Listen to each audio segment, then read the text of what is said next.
मिडियाको 5औं वार्षिक उत्सवलाई अध्यक्षता गरिरहनुभएका गोर्खा मिडियाका एमडी आदरणीय मिलन तमुज्यू, त्यस्तै गरी प्रमुख आतिथ्यता प्रदान गरिरहनुभएका नेपाल एम्बेसीका डिसिएम उपनियोग प्रमुख श्री विपिन दवाडीज्यू, त्यस्तै गरी सधैँ सल्लाहकारको रूपमा महत्त्वपूर्ण योगदान गरेर आइरहनुभएका आदरणीय दाई, उहाँको थुप्रै परिचय छ, तैपनि म आदरणीय दाईको रूपमा यहाँ अहिले भन्न चाहन्छु। एकेन्द्र दाई जो अहिले हामीसँग व्यास साटिरहनु भएको छ। साथै यहाँ त्यस्ता व्यक्तित्वहरू हुनुहुन्छ, अघि सन्तोष भाइले भने जस्तै सबै आदरणीय हुनुहुन्छ। यहाँहरू जस्तो तमुदी युकेको अध्यक्ष हुनुहुन्छ, किराँत याक्थुङ चुम्लोङको अध्यक्ष जो महिला इतिहास रच्न सफल कमलाजी हुनुहुन्छ। त्यस्तै गरी पञ्चायत कालदेखि नै महिलाहरूको सशक्तिकरणको लागि लागिरहनु हुने आदरणीय दिदी नरकुमारी दिदीलाई पनि मैले देखिरहेको छु। उहाँ जस्तो लगायतलाई देखिरहेको छु। पाँचथर समाजका अध्यक्ष बहिनी लगायत रसमोर कम्युनिटीका अध्यक्ष हाम्रो लीलाजी लगायत त्यस्ता व्यक्तित्व जसको नाम मैले एक से एक भन्दा यहाँ लामो समय होला।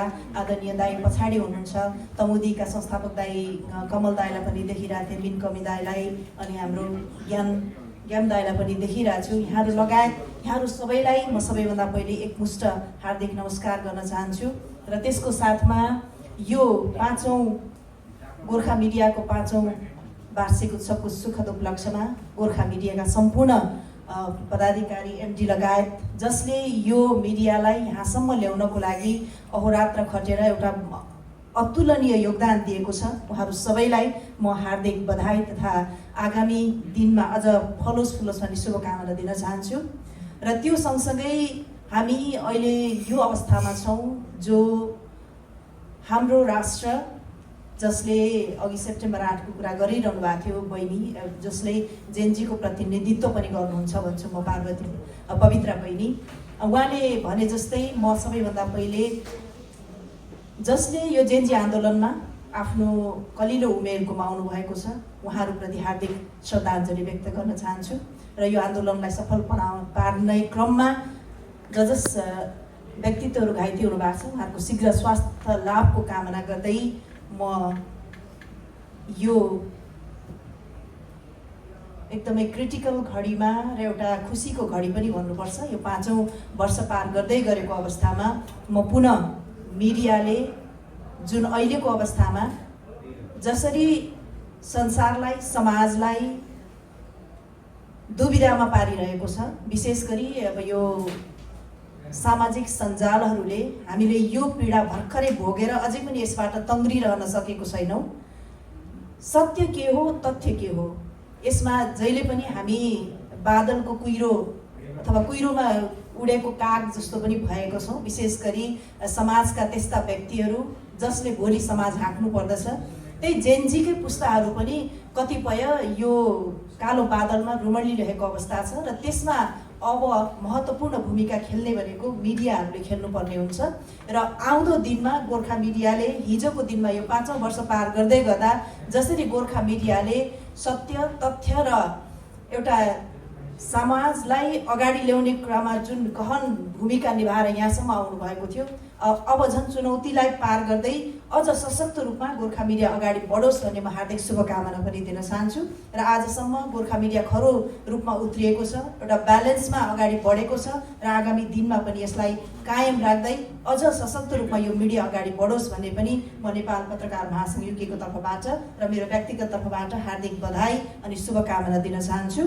र यसो भन्दै गर्दा सामाजिक सञ्जालहरू अहिले हामी सबैको हातमा छ र यसलाई सही रूपमा सञ्चालन गर्नको लागि अब सबैले जिम्मेवार भएर सही र सत्य सूचनालाई मात्रै समाजमा फ्याँक्न हुन पनि हामीले महत्त्वपूर्ण भूमिका गर्नुपर्दछ। र यो भूमिकालाई सशक्त रूपमा सहयोग गर्न पत्रकार महासङ्घले अथवा पत्रकारहरू जो हरेक घर घरमा हरेक व्यक्तिमा अहिले हामी इन्डिभिजुअल रूपमा पत्रकार नै पनि भएका छौँ। त्यसले गर्दा तपाईँले कुनै पनि सूचना अथवा फेसबुकमै लेख्नुहुन्छ भने त्यसलाई एउटा जिम्मेवारपूर्ण तरिकाले हामीले प्रस्तुत भयौँ भने हामीले समाजलाई सुसूचित गर्ने क्रममा समाजलाई अथवा हाम्रो राष्ट्रलाई सही रूपमा अगाडि बढाउने क्रममा पक्कै पनि हामी चुक्दैनौँ र हाम्रो सानो हातले अथवा हाम्रो सानो दृष्टिकोणले हाम्रो सानो विचारले पनि समाजलाई सही रूपमा अगाडि बढाउनेमा महत्त्वपूर्ण भूमिका खेल्छ भन्ने मलाई लाग्दछ।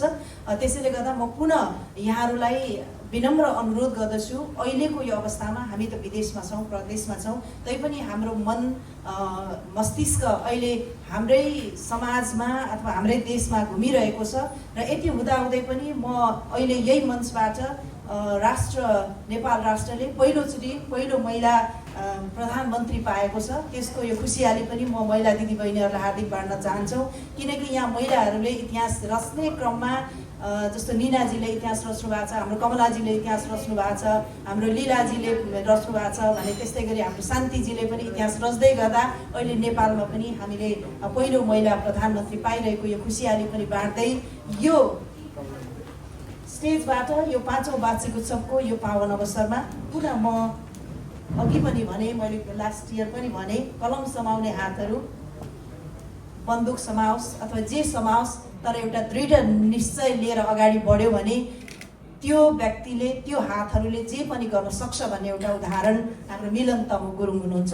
म उहाँलाई पुनः हार्दिक बधाई अनि अझै पनि समाजको लागि एउटा उदाहरणीय व्यक्तित्वको रूपमा अगाडि बढिरहनुहोस् भन्ने शुभकामना दिँदै यो मेरो छोटो मन्तव्य यही धन्यवाद अन्त्य गर्न चाहन्छु। धन्यवाद।